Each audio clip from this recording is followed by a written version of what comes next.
बिस्मिल्लाहिर्रहमानिर्रहीम। आज का पाकिस्तान के साथ मैं हूं साजिद हुसैन।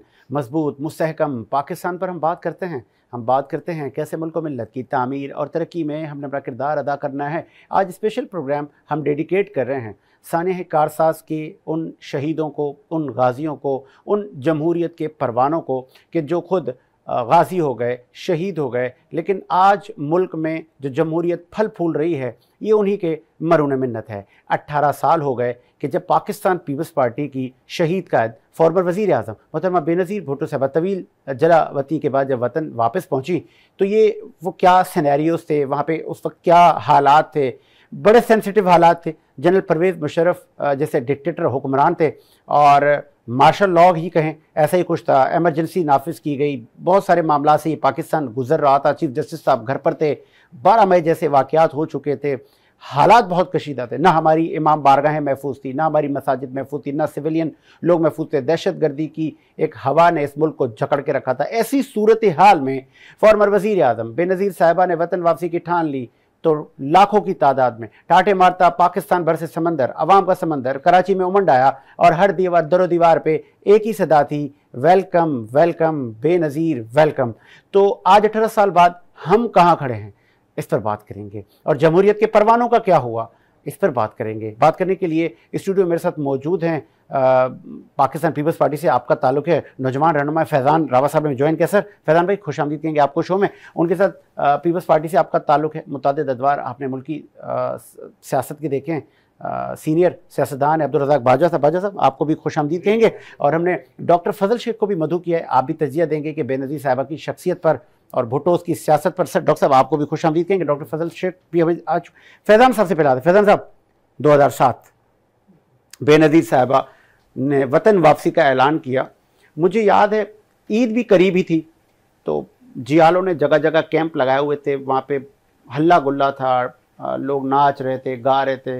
वो कह रहे थे ईद से पहले हमारी ईद हो गई है, हमारी महबूब कायद वापस आ रही है। और वो आई भी, लेकिन इस्तकबाल कुछ अच्छा नहीं हुआ।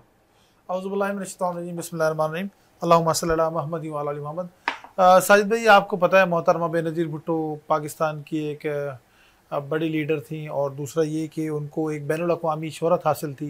जुल्फ़िकार अली भुट्टो साहब की साहबजादी थी और उन्होंने जितने भी अपनी ज़िंदगी गुजारी, आप उससे पहले भी देख लें कि वो जब जुल्फ़िकार अली भुट्टो साहब के साथ जो वाक़यात पेश आए उसमें भी वो इस कोशिशों में रही कि पाकिस्तान पीपल्स पार्टी को किस तरीके से दोबारा से रिवाइव किया जाए, आवाम में जाया जाए।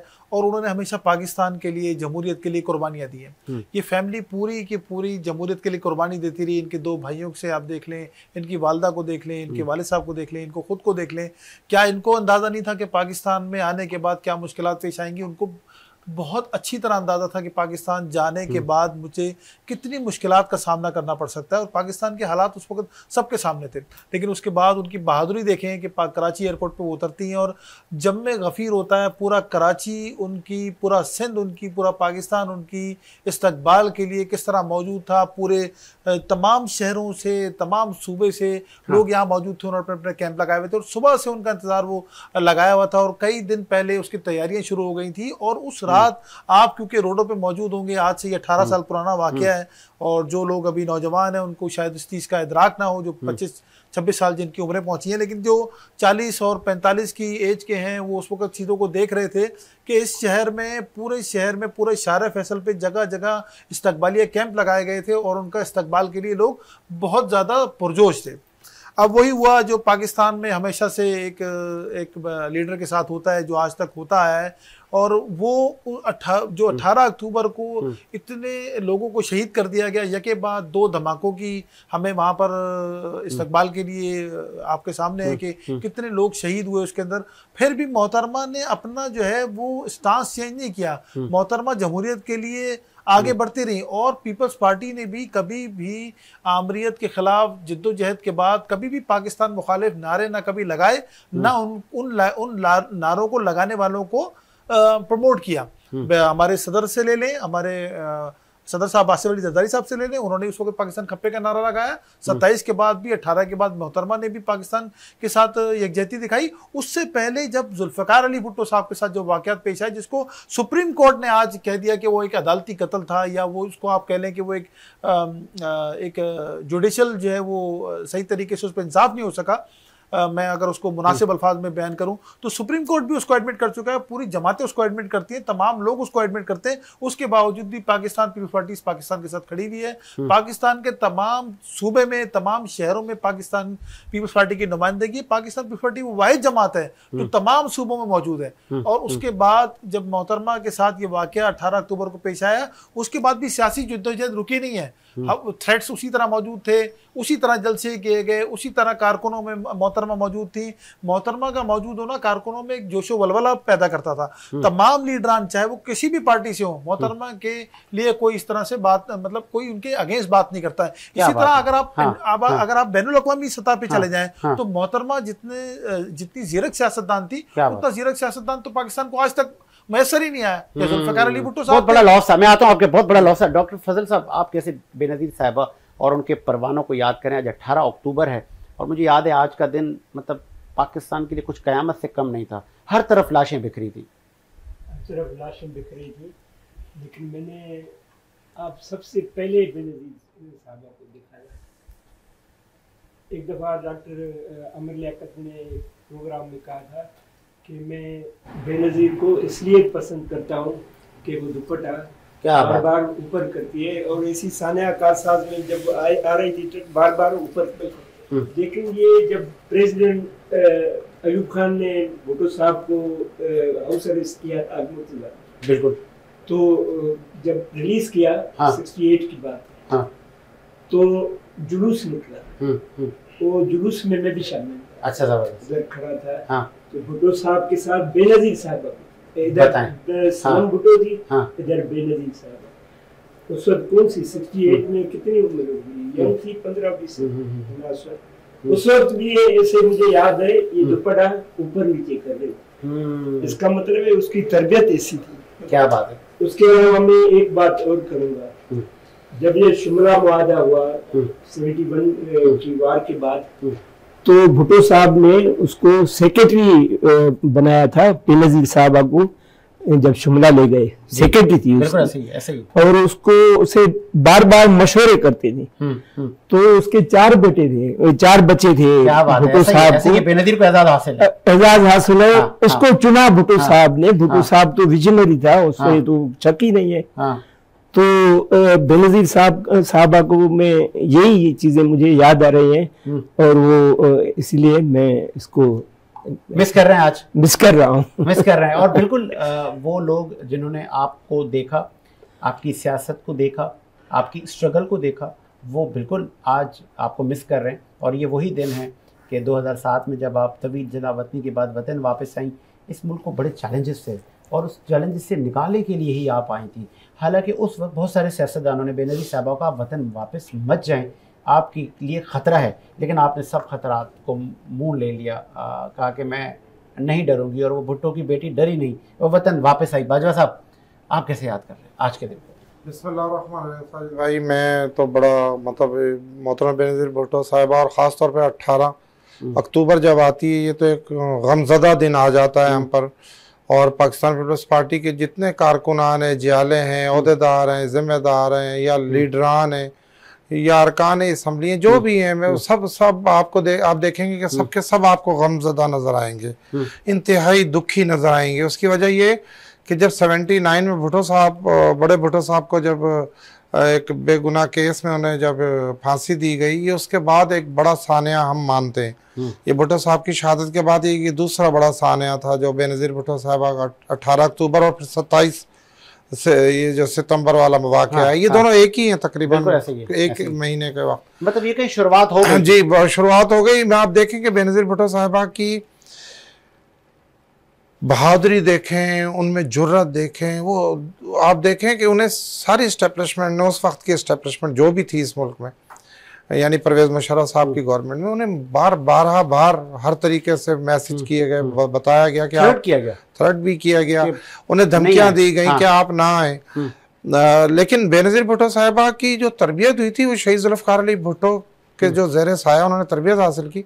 देखिए उनके बाप ने जब इख्तलाफ हुए, अयूब खान साहब से इख्तलाफ किया, फिर उनकी बेटी ने आप देखें कि जना ज़िया-उल हक से इख्तलाफ किया, फिर आप देखें कि फिर बेनज़ीर साहिबा का दूसरा एक डिक्टेटर से उनका मुकाबला आ पड़ता है। पहले बाप गवाया ज़िया-उल हक के हाथों, वो झुकी नहीं, वो टूटी नहीं। हालांकि वो तो उस वक्त छोटी थी, इनमेच्योर थी, मासूम थी, बच्ची थी, मतलब उन्हें तो नहीं पता था कि क्या इतना भारी उन पर एक जिम्मेदारी पड़ जाएगी या ऐसा वक्त भी आएगा। आप देखें कि उनकी शहीद ज़ुल्फ़िकार अली भुट्टो साहब की तरबियत का असर देखें कि बेनज़ीर भुट्टो साहिबा ने फिर दूसरे डिक्टेटर, फिर आप देखेंगे परवेज़ मुशर्रफ की उन्होंने एक भी नहीं मानी। उन्होंने कहा मैं इस मुल्क में जमहूरियत लेकर आऊँगी, आपकी ये जो टूटी फूटी जो आपने ये काफ लीग है, पता नहीं कौन कौन सी लाम लीग है, नून लीग है, जो भी है आपने उस वक्त की जो भी बनी हुई थी, मैं इन्हें बर्दाश्त नहीं करूँगी और मैं आवाम को जमहूरियत के लिए आ रही हूँ। और मोहतरम बेनज़ीर भुट्टो साहिबा आई और आकर उनके साथ जो वाक़या हुआ है, अच्छा खाली मोहतरम बेनज़ीर भुट्टो साहिबा उस वाक़े में तो बच जाती हैं 18 अक्टूबर वाले में। आप देखें 500 से ज़्यादा पार्टी के जियाले उसमें शहीद होते हैं, तकरीबन 500, 450, 500 शदीद ज़ख्मी होते हैं जो आज तक ज़ख्मी हैं। बताएं। हमारे कश्मीर के बहुत सारे जो कारकुनान, क्योंकि पूरे पाकिस्तान से हमारे वर्कर आए थे, तो कश्मीर के मैं बहुत मिला हूँ और अभी भी कभी कभार कहीं ना कहीं हमारी मुलाकात होती है। आज तक हमारे ज़ख्मी अपने घरों में बैठे हुए। और आप देखें कि 18 अक्टूबर होता है, 500 के करीब कारकुन शहीद होते हैं, शहर पूरे की स्ट्रीट लाइटें बंद कौन करता है? आप पूछे ना, उस वक्त का मेयर मुस्तफ़ा कमाल, हाँ। जो अपने आप को बाकमाल कहता है, वो था। आप बेनज़ीर साहिबा के जो इस मुल्क की सबसे बड़ी लीडर थी, जो साबिक़ प्राइम मिनिस्टर थी, उनका जब वो एयरपोर्ट से आती हैं तो मैं समझता हूँ कि सारे हमारे जियालों को याद है कि इन्होंने स्ट्रीट लाइट्स बंद कर दी थी शायरा फैसल की। तो उसका भी फायदा उठाया दहशतगर्दों ने और उन पर एक बड़ा खौफनाक हमला किया गया, उन्हें डराया गया। डराया नहीं, उन्होंने तो शहीद किया करने की कोशिश की, लेकिन अल्लाह सुब्हान ताला ने उन्हें जिंदगी बख्शी और वो बच गई। आप देखें कि वो किस कदर बहादुर खातून थी कि 18 अक्टूबर को उन पर हमला होता है, 19 की सुबह वो दोबारा लियारी चले जाती हैं, दोबारा जिना अस्पताल आ जाती हैं, दोबारा जख्मियों की आदत करने के लिए निकल। तो यार ऐसी मिसालें कहाँ मिलेंगी? हमने तो आज इस मुल्क में आप देखें कि ये किस तरह से सियासी कायदीन छुपते फिरते हैं, डरते फिरते हैं, अपनी मौत, वो किसी से नहीं डर रहे, सिर्फ अपनी मौत से डर रहे हैं। तो देखें मोहतरम बेनज़ीर भुट्टो ने खातून होकर उन्होंने साबित कर दिया कि इस सबसे पहले पाकिस्तान, सबसे पहले जमहूरियत उन्होंने। और हमारे कारकुनों ने भी आज अगर आप अपना कैमरामैन भेजें हमारे पीपल्स सेक्रेटेरिएट में, पीपल्स हाउस में, आप देखें वहाँ आपको वहाँ रंग और रोगन नहीं मिलेगा, आपको कलर नहीं मिलेगा, इस तरह रंग नहीं हुआ। तस्वीरें, शहीदों की तस्वीरें ऐसे भरी हुई हैं कि आप कहेंगे कि एक बड़ा ट्रक भर ले आप तस्वीर से, उनकी डेट, उनके इलाका जात, उनकी जहाँ पे शहादत हुई है, आप देखें उनके। तो ये तो है शहीदों की पार्टी। इसमें तो बहुत मतलब एक गमज़दा दिन है, गमज़दा वाक़या है। मैं आपको, हमारे पास अल्फाज ही नहीं है उन शहीदों को खराज तहसीन पेश करने के लिए, मोहतरम बेनज़ीर भुट्टो साहिबा को खराज तहसीन पेश करने के लिए, कि हमारे पास तो अल्फाज ही नहीं है। जो कारकुनान आज उनके साथ थे, वो आज जब ये 18 अक्टूबर का वाकया, ये 27 वाला वाकया, तो आप देखेंगे उनके वो रो पड़ते हैं ऐसे ही। फैसल साहब उस वक्त इफ्तिखार चौधरी साहब विराजमान थे और फिर उनको घर भेजा गया था। जनरल मुशर्रफ ने सबको किक ऑफ किया था और फिर वो एक तहरीक इमरजेंसी लगा दी थी मुल्क में। फिर बेनज़ीर साहिबा और पीपल्स पार्टी ने झंडा लगाया चीफ जस्टिस साहब के घर पे। फिर तारीख ये भी बताती है कि वही चीफ जस्टिस साहब गले पड़ गए थे इन्हीं के ही पीपल्स पार्टी की हुकूमत के। एक मुझे ये जवाब दें, दूसरा ये कि ये जो ब्लास्ट हुआ कारसाज पे, मतलब कपड़े जूते ही जूते थे, किसी की टांग, किसी की पैर, और बेनज़ीर साहिबा को ज़ख्मी हालत में यहाँ से ले जाया गया। आपके भी बाल जल गए थे, पूरा ट्रक, मतलब वो शायद उड़ाना ट्रक ही था, मतलब बाल बची थी वहाँ से, वो आज भी ट्रक खड़ा हुआ है। तो क्या हुआ उन शहीदों का? देखिए आपको पता है कि बेनज़ीर साहिबा दोपहर के एक पहर पे कराची में जब उतरी और आपको पता है कि ये जहाँ पर ये वाक़या हुआ तो और उस वक्त की एस्टैब्लिशमेंट ने ये भी कहा था कि बेनज़ीर साहब हम आपको हेलीकॉप्टर दे रहे हैं, आपको खतरा है। हाँ, बेसिकली बात ये है कि जो कारकुनान, जो जाले पूरे पाकिस्तान भर से यहाँ मौजूद थे, आप ये देखिए 10 मिनट का मुश्किल से रास्ता है, लेकिन 10 घंटे में भी शायद ये कवर नहीं हुआ और 10-12 घंटे बाद हम यहाँ पर कोई तकरीबन 12:52 पे पहला ब्लास्ट यहाँ पर हुआ, उसके 2 मिनट बाद दूसरा ब्लास्ट हुआ। टोटल उसमें उस वक्त 125 के लोग करीब जो है वो हलाक हो गए और बाद में जो हलाकतें हुई, टोटल हलाकतें 180 हैं। उस वाक़े की हलाकतें 180 और 500 के करीब जख्मी हुए। बिल्कुल सही कहा बाजवा साहब ने कि जो 500 के करीब जख्मी हुए वो भी वो वाले जख्मी नहीं है, मामूली जख्मी नहीं है। किसी का हाथ नहीं है, किसी का बाजू नहीं है, किसी के कान की समाज चली गई, किसी की एक आंख चली गई, क्योंकि वो तो एक ब्लास्ट, आपको पता है उस जमाने में जो ब्लास्ट होते थे वो एक खुदकश या डिवाइस या चीज जो भी चीज़ यूज होती थी और टारगेट वही ट्रक था। मोहतरमा को टारगेट किया गया था, लेकिन वो अल्हम्दुलिल्लाह उस हादसे में बच गई और अल्लाह पाक को उनकी ज़िंदगी कुछ अरसे के लिए और महफूज रखनी थी। वहाँ से जालों ने उनको रेस्क्यू करके अपनी जगह पहुँचाया। सुबह आपको पता है वो लियारी में उस वक्त पहुंची हुई थी, अपने 2-3 बजे तक वो रेस्क्यू के घर पहुंची होंगी और थोड़ा सा आराम करने के बाद शहीदों के बच्चों के पास गए। सुबह फिर वो मौजूद थी चीज़ों में। अब आपको उन्होंने जो बयान दिया उस वक्त, उनके बयान की रोशनी में उन्होंने ये कहा कि ये ज़िया साहब की जो रिजीम है, ये आज की जो एस्टेब्लिशमेंट काम कर रही है, ये वही रिजीम ज़िया साहब वाली रिजीम को फॉलो करते हुए ये मुझ पर अटैक किया गया है। अच्छा।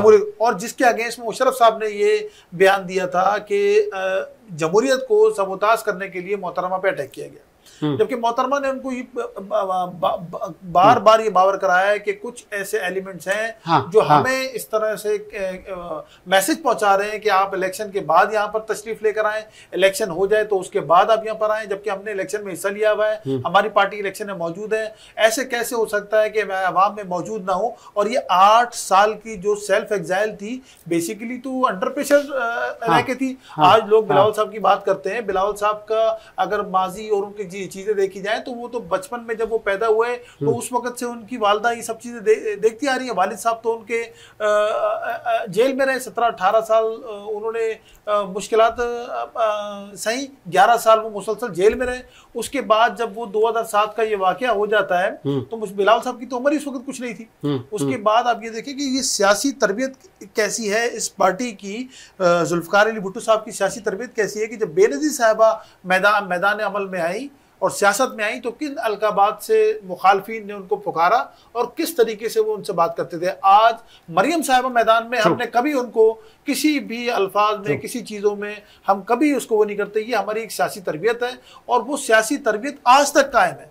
बिलावल साहब से ले लें, बीबी आसफा से ले लें, जरदारी साहब से ले लें, उनकी पूरी फैमिली से ले लें, उनकी फैमिली में जो लोग शहीद उससे ले लें। फातिमा भुट्टो साहिबा का बयान भी मौजूद है उसी वक्त का, जिसके लिए ये बहुत सारी बातें होती हैं शहीद भुट्टो ग्रुप से। मोहतरमा फातिमा भुट्टो साहिबा ने भी उस वक्त जो बयान दिया वो मोहतरमा उनको एक ब्रेव लीडर कहा कि इनकी जो बहादुरी का कोई मिसाल नहीं मिलती कि इनको मना करने के बावजूद, इनको बताने के बावजूद, इनकी अपनी पार्टी के अंदर से लोगों ने बोला कि मोहतरमा अटैक हो सकता है, चीज़ें हो सकती हैं, कुछ लोग आपके अगेंस्ट हैं, चीज़ें हैं। गवर्नमेंट से एक रिफ्ट आ रही थी, नहीं लड़ने दिया जा रहा था, नहीं आगे आने दिया जा रहा था, उसके बावजूद मोहतरमा इस कराची शहर में पाकिस्तान के लिए उतरी और पाकिस्तान को मुश्किलात से निकालने की उतरी। उस वक्त जगह जगह पाकिस्तान में धमाके होते थे, जगह जगह पाकिस्तान का नाम खराब हुआ था, ग्रे लिस्ट और आपको पता है जो सारी चीजें हो चुकी थी, पाकिस्तान एक मुश्किलात का शिकार था। उनको देखते हुए उन्होंने पाकिस्तान आने का फैसला किया। कौन करता है ऐसे फैसले? ना सिर्फ खुद आई बल्कि नवाज शरीफ को भी लाई, नवाज शरीफ को भी मोहतरमा बेनज़ीर भुट्टो साहिबा लाई, वरना उनमें इतनी ताकत नहीं थी, ना उनकी जमात में थी। मोहतरमा बेनज़ीर भुट्टो साहिबा ने खुद भी तशरीफ लाई पाकिस्तान और नवाज शरीफ को भी कहा आप आए, आप आए, तो उनके लिए भी रास्ता हमवार किया, उन्हें भी हिम्मत दी। तो ये थी मोहतरमा बेनज़ीर भुट्टो जिसने अपने इस मुल्क के लिए जान दे दी, उनके पास जान थी, दे दी उन्होंने। जहाँ तक चीफ जस्टिस साहब की बात है, चीफ जस्टिस साहब के लिए जो उन्होंने किया नवंबर में जब इमरजेंसी लगी, उसके बाद उन्होंने सबसे पहले जो बयान है मोहतरमा का बयान था, पार्टी के जाले उनके साथ पहुंचे, वहीं से तहरीक भी स्टार्ट की, उसी से लोगों को आगे लेके गई। नवाज शरीफ साहब को भी दावत दी, इमरान खान साहब को भी दावत दी कि जी ये गलत हो रहा है पाकिस्तान में, ये इमरजेंसी गलत लगाई गई है और बाद में साबित भी हुआ गलत लगाई गई है। वो देखिए हमारे यहाँ जब चीज़ें चेंज हो जाती हैं, चीज़ें आ जाती हैं, तो आपको पता है कि इस मुल्क में मैं क्या कह सकता हूँ कि बहुत सारे लोग कॉम्प्रोमाइज हो जाते हैं। लेकिन ये जो फैमिली है, ये जो लोग हैं, ये कॉम्प्रोमाइज नहीं हुआ ना, ये अपनी जिंदगी जी सकते थे, ये भी बहुत 70-80 साल की important उम्र, ये भी 70-80 साल की हाँ, उम्र पा सकते थे। हाँ। यही जुल्फ़िकार अली भुट्टो साहब मुआहदा करके किसी और मुल्क जा सकते थे, उन्होंने नहीं जाने दिया। उन्होंने उस फंदे को अपने लिए मुंतखब किया कि उन्होंने कहा मैं तारीख में जिंदा रहना चाहता हूँ। आप मुर्तज़ा भुट्टो साहब को देख लें, शाहनवाज साहब को देख लें, मोहतरमा को खुद देख लें, और उसके बाद उनकी लेगेसी को भी देखें। आसिफ ज़रदारी साहब कब बाहर जाते हैं? मेरे ख्याल से तो वो बाहर जाना पसंद ही नहीं करते, और वो यहीं पर ज्यादा टाइम गुजारते हैं। उन्होंने कहा जी मैंने नैब देखी है, सब कुछ देखा, हर चीज जेल देखी है, मैं देखने को तैयार हूँ। तो ये बहादुरी इस लीडरशिप की दी हुई है, ये इस हमारे जो पाकिस्तान पीपल्स पार्टी को, ये बहादुरी इस पूरी लीडरशिप की दी हुई है। तो जब जो पीपल्स पार्टी से मिलता है एक वक्फा लेते हैं। एक वक्फे के बाद ये जो बहादुरी है और सानिया कारसाज में जो जुल्म होते हैं, इस पर मजीद बात करते हैं। वक्फा लेते हैं, वक्फे के बाद।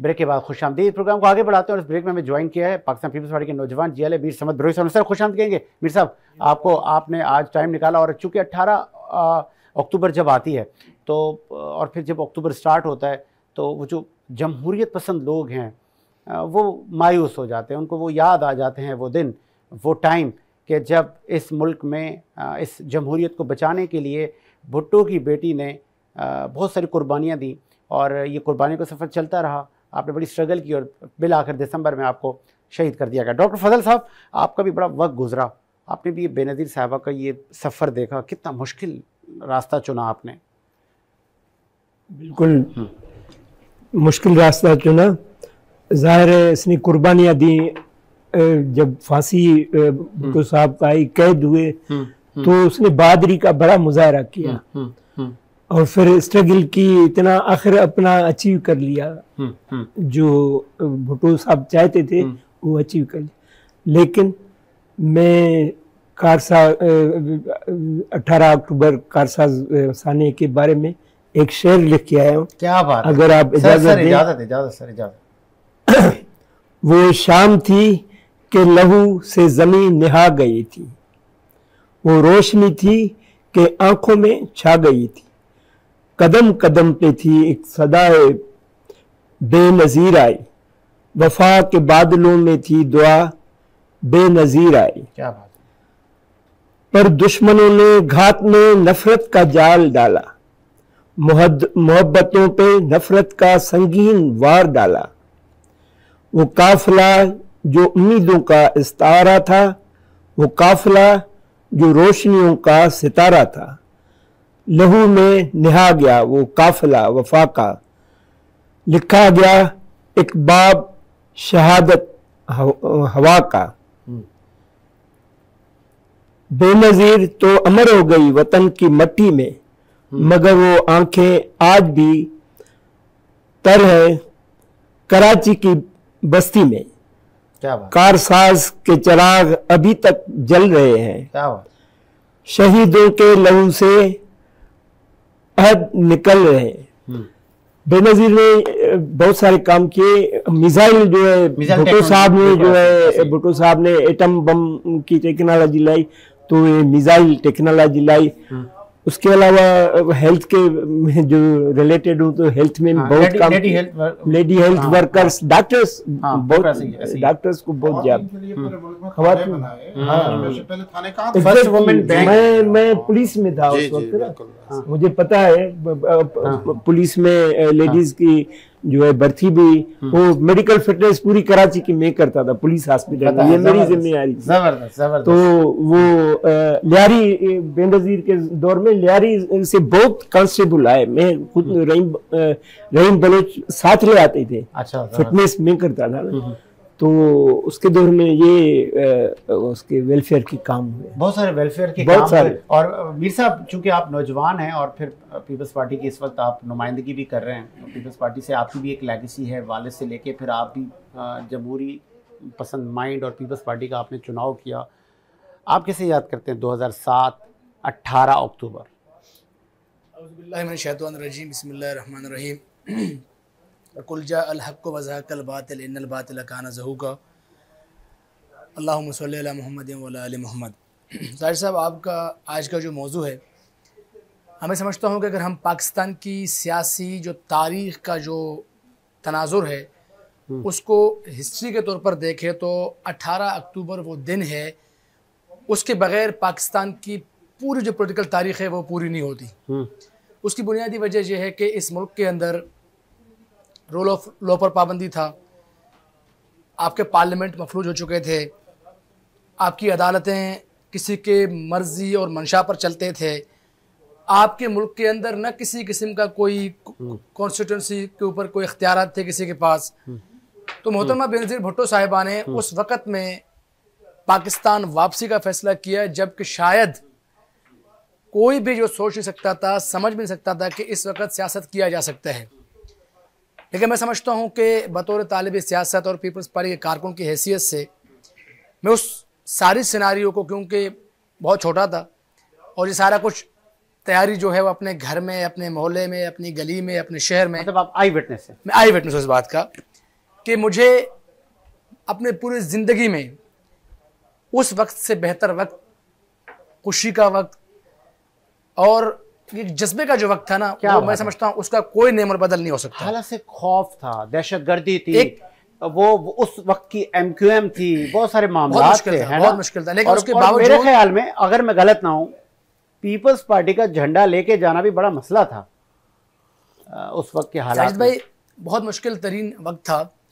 तो आमरीत का एक मुसलत करदा हुकूमत था यहाँ पे, परवेज़ मुशर्रफ जैसा एक डिक्टेटर का यहाँ पे एक मरानी था, और मोहतरमा बेनज़ीर भुट्टो साहिबा को तो आपके तमाम इदारों ने, इंटरनेशनल फोरम्स ने और जो बैनुल अक़वामी इदारे रिसर्च करते हैं उन तमाम के तमाम ने ये कहा था पाकिस्तान नहीं जाए कि आपको ख़तरा है।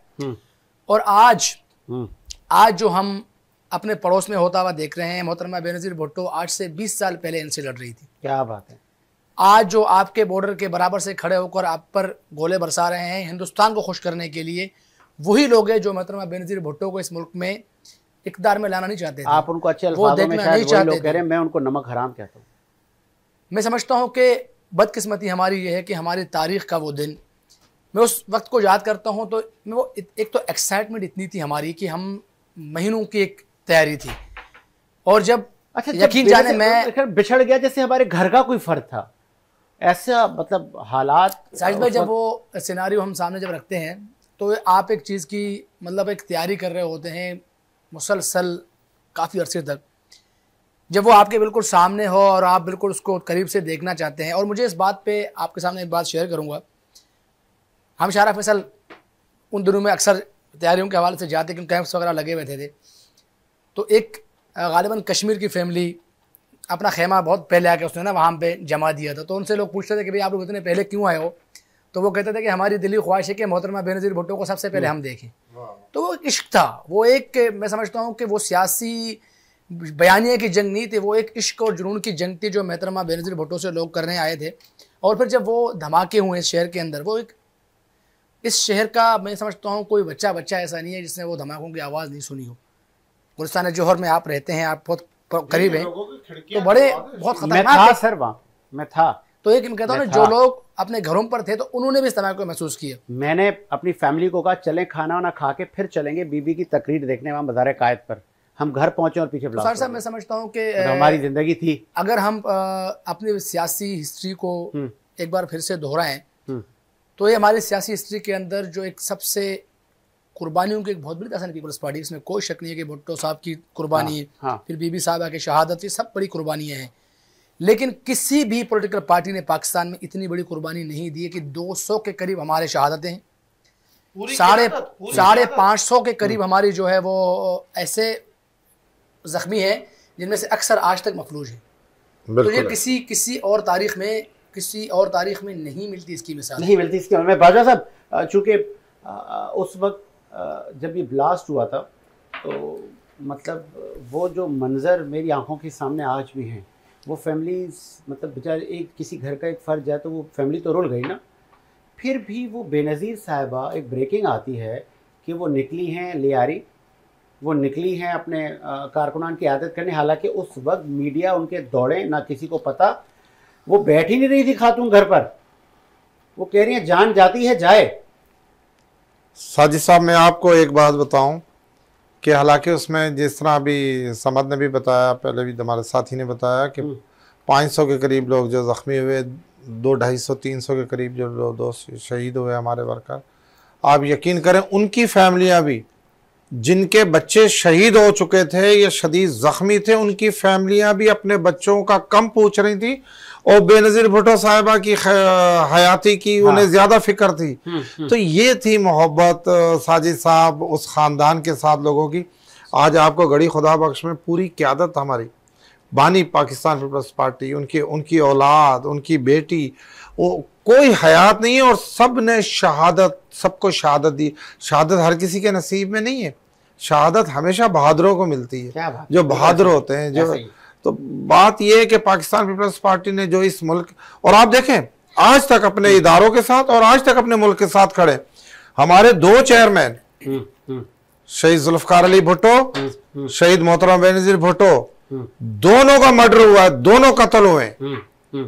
उसके बावजूद कोई पाकिस्तान पीपल्स पार्टी का सियासी कारकुन, कोई ओहदेदार, कोई जिम्मेदार, अगर कहीं से कोई आवाज आई हो पाकिस्तान के खिलाफ, क्या बात है, ऐसे ही वी वांट पाकिस्तान का नारा लगाया, हजारों कारकुनान ने कोड़े खाए, हजारों कारकुनान ने जिलावतनियां बर्दाश्त की, हजारों कारकुनान ने जेलें काटी, सजाएं बेगुनाह काटी।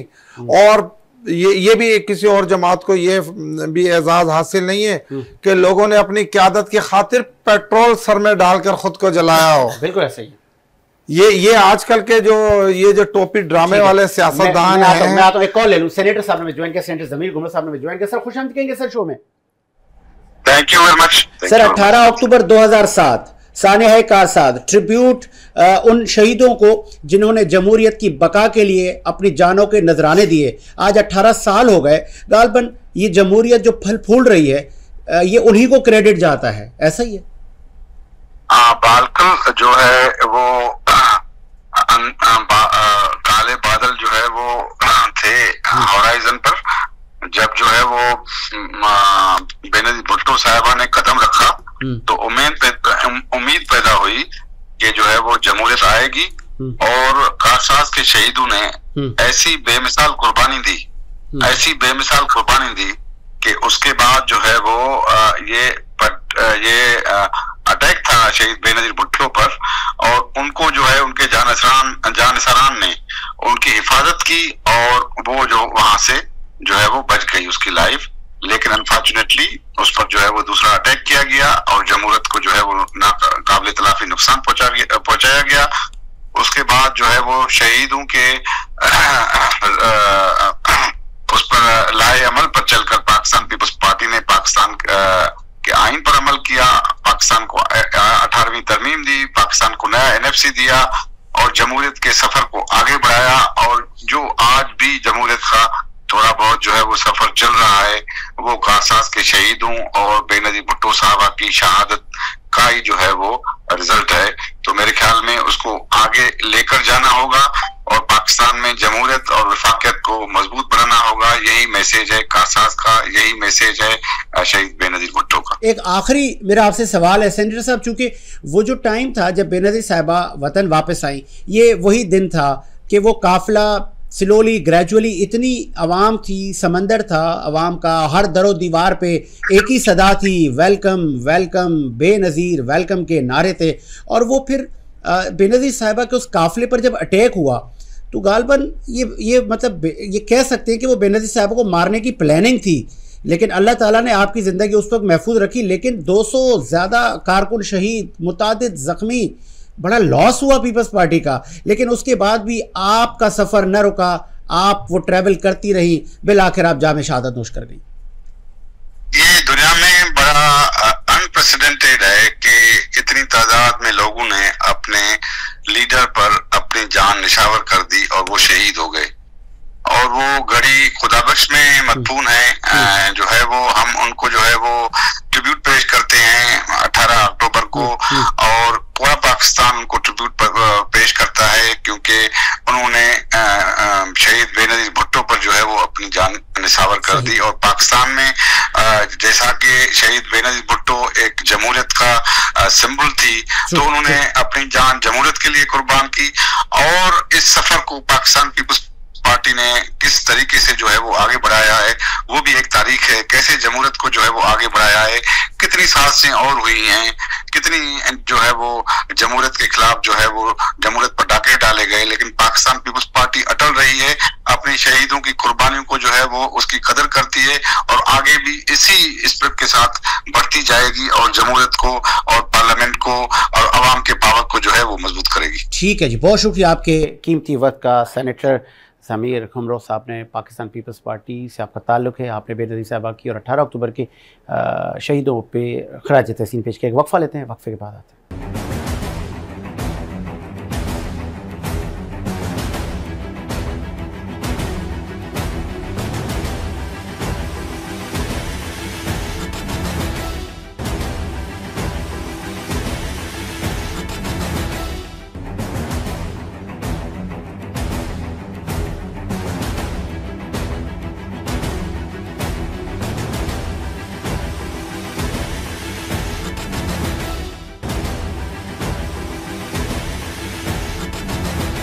ब्रेक के बाद खुशामदीद। हम बात कर रहे थे 18 अक्टूबर के शहीदों की हवाले से, और 2007 18 साल हो गए।